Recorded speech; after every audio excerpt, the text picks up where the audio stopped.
Perkenalkan, nama saya Muhammad Adnan Falasufi dari Prodi Perpustakaan dan Sains Informasi dengan NIM 111562401. Dan hari ini saya akan memaparkan materi ilmu kearsipan, yaitu tentang tokoh-tokoh arsiparis di Indonesia dan di luar negeri. Pembahasan kita ada 3. Yang pertama ada tokoh-tokoh arsiparis di Indonesia dan di luar negeri. Yang kedua, pentingnya perkembangan arsip bagi generasi muda. Yang ketiga, ada pentingnya dunia arsiparis bagi perkembangan ilmu pengetahuan. Nah, siapa sih tokoh-tokoh arsiparis di Indonesia dan di luar negeri? Nah, yang pertama ada Jason Scott. Jason Scott Sadowski lahir pada tahun 1970, adalah seorang sejarawan digital, aktivis internet, dan arsiparis digital terkenal dari Amerika Serikat. Ia sering disebut sejarawan underground karena kegigihannya dalam melestarikan budaya digital yang biasanya diabaikan oleh arsip resmi. Scott belajar di Emerson College, Boston, dengan fokus pada penulisan dan media, yang kemudian mengarahkan perhatiannya pada dokumentasi budaya digital. Karyanya mulai menonjol sejak tahun 1998 ketika ia meluncurkan textfile.com, sebuah situs web yang berisi koleksi file teks dari era Bulletin Board System atau BBS di tahun 1980-an dan awal 1990-an. Nah, yang kedua ada Solon Justus Buck. Solon Justus Buck lahir pada 16 Agustus 1884 di Illinois, Amerika Serikat. Ia adalah seorang sejarawan dan arsiparis yang memegang jabatan Arsiparis Nasional Amerika Serikat kedua. Menjabat dari tahun 1941 hingga 1948, Buck memulai karir akademisnya di bidang sejarah, mendapatkan gelar sarjana dari University of Minnesota, diikuti oleh gelar doktor dari Harvard University pada tahun 1911.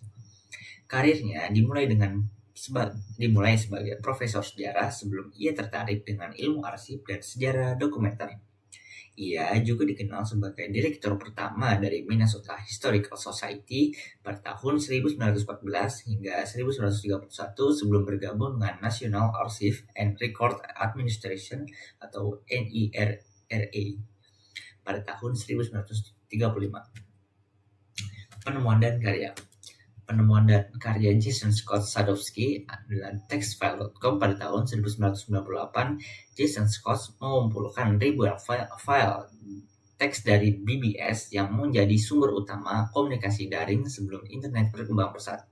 Textfile.com bertujuan melestarikan karya-karya tulis, panduan perangkat lunak, tulisan hobi, hingga catatan hacker yang mempresentasikan subkultur komputer masa lalu.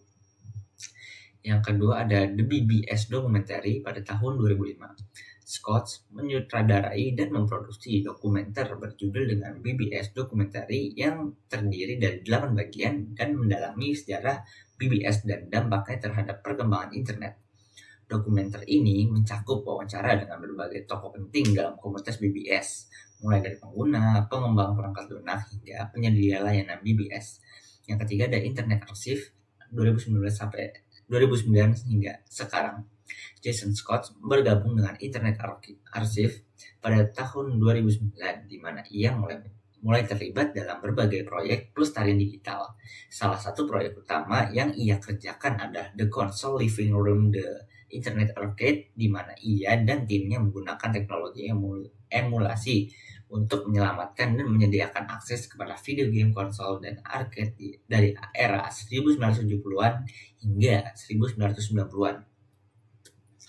Nah, yang kedua ada Solon Justus Buck, kepemimpinan di National Archives and Record Administration atau NIRA. Ketika Buck menjabat sebagai arsiparis nasional, ia membawa perubahan mendasar pada cara pengelolaan arsip pemerintah. Ia berfokus pada penerapan standar ilmiah dalam pengarsipan yang melibatkan pemisahan dan klasifikasi arsip berdasarkan nilai sejarah, legalitas, dan administratifnya. 2. Ada metode evaluasi arsip. Bugs memperkenalkan metode evaluasi arsip yang memungkinkan identifikasi dokumen penting dalam jumlah besar. Metode ini termasuk klasifikasi arsip yang didasarkan pada pentingnya dokumen tersebut bagi penelitian sejarah atau administratif. Yang ketiga ada publikasi akademis. Bugs juga produktif dalam menulis buku dan artikel mengenai sejarah dan ilmu arsip. Salah satu publikasi terkenalnya adalah buku The Agrarian Crusade, A Chronicle of the Farmer in Politics pada tahun 1920 yang mengeksplorasi gerakan populis agraria di Amerika Serikat. Nah, fungsi dan manfaat.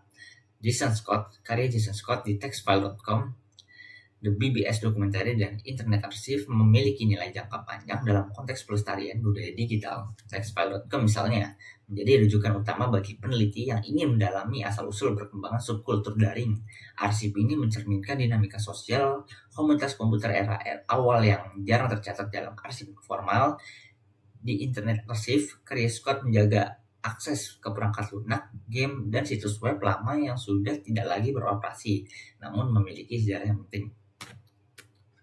Nah, yang kedua ada dari Solonbugs, fungsi dan manfaat dari Solonbugs.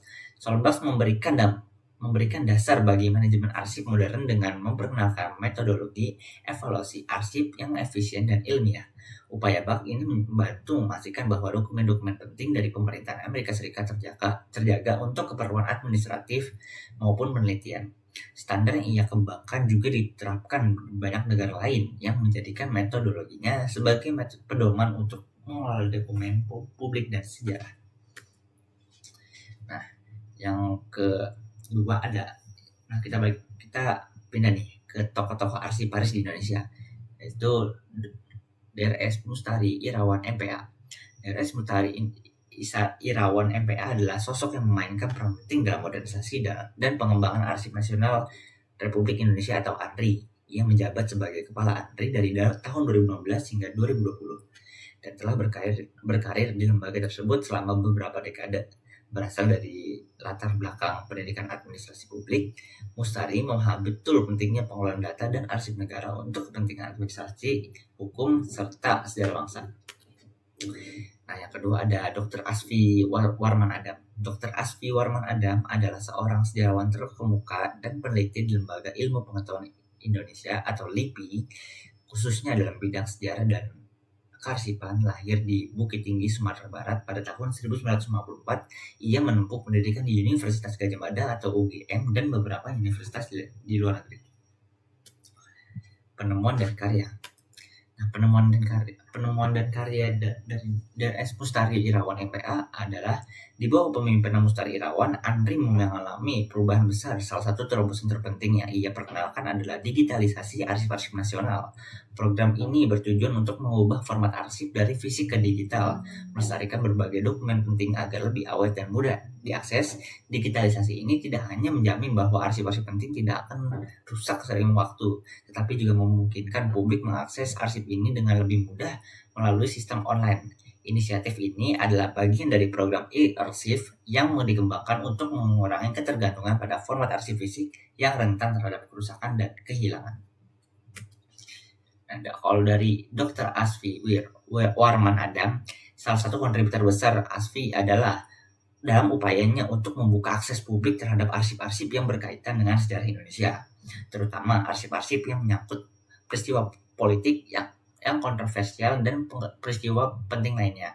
Beberapa arsip yang ia teliti dan perjuangkan untuk dibuka ke publik adalah arsip-arsip terkait gerakan 30 September atau G30S, peristiwa penggulingan Presiden Soekarno, dan kebijakan politik Orde Baru di Indonesia. Asfi meyakini bahwa keterbukaan terhadap arsip-arsip sejarah penting agar masyarakat dapat memahami sejarah secara lebih efektif dan utuh. Salah satu karyanya yang terkenal adalah penelitiannya mengenai peristiwa 1965, di mana ia mengupas fakta-fakta sejarah dari arsip-arsip yang ada, termasuk arsip yang disimpan di luar negeri. Dengan upayanya ini, Asfi membantu memberikan perspektif baru tentang sejarah kelam Indonesia yang selama ini seringkali dikaburkan oleh narasi politik yang dominan. Nah, fungsi dan manfaat. Kalau dari DS Mustari Irawan MPA adalah digitalisasi arsip yang Mustari gagas memiliki manfaat yang sangat luas. Arsip-arsip digital memberikan akses yang lebih cepat dan mudah bagi masyarakat yang ingin menelusuri sejarah, mengakses dokumen publik, atau memverifikasi informasi administrasi pemerintah. Hal ini juga mendukung keterbukaan informasi publik dan transparansi pemerintah yang menjadi dasar pemerintahan akuntabel. Kalau dari Dr. Asfi Warmanadam tidak hanya membuka wawasan masyarakat mengenai pentingnya keterbukaan arsip, tetapi juga mendorong tercipta transparansi sejarah di Indonesia. Arsip-arsip yang diungkapkannya memberikan gambaran yang lebih jelas tentang sejarah Indonesia, sehingga masyarakat tidak hanya bergantung pada narasi resmi yang kadang terdistorsi oleh kepentingan politik. Arsip-arsip tersebut berfungsi sebagai sumber objektif yang dapat dijadikan rujukan dalam menelusuri fakta-fakta sejarah Indonesia secara menyeluruh. Nah, adalah pentingnya perkembangan arsip bagi generasi muda. Menurut saya, perkembangan arsip berperan sebagai jembatan antara masa lalu dan masa depan, memberikan generasi muda akses ke pengetahuan dan pengalaman yang dapat membentuk pemahaman mereka tentang dunia. Dengan mempelajari arsip, generasi muda tidak hanya belajar tentang sejarah dan budaya, tetapi juga menginternalisasi nilai-nilai yang dapat membimbing mereka dalam menghadapi tantangan masa kini dan mendatang. Ketiga, ada pentingnya dunia arsiparis bagi perkembangan ilmu pengetahuan. Menurut saya, arsiparis berfungsi sebagai penghubung antara informasi yang tersimpan dan pengguna yang membutuhkan data tersebut untuk penelitian dan pengembangan. Dengan meningkatnya volume informasi yang dihasilkan di era digital, peran arsiparis menjadi semakin penting.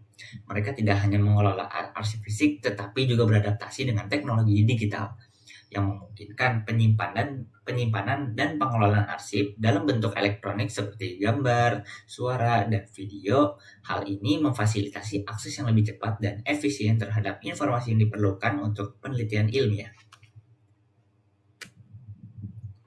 Sekian presentasi dari saya atau pemaparan materi dari saya. Selebihnya mohon maaf. Wassalamualaikum warahmatullahi wabarakatuh.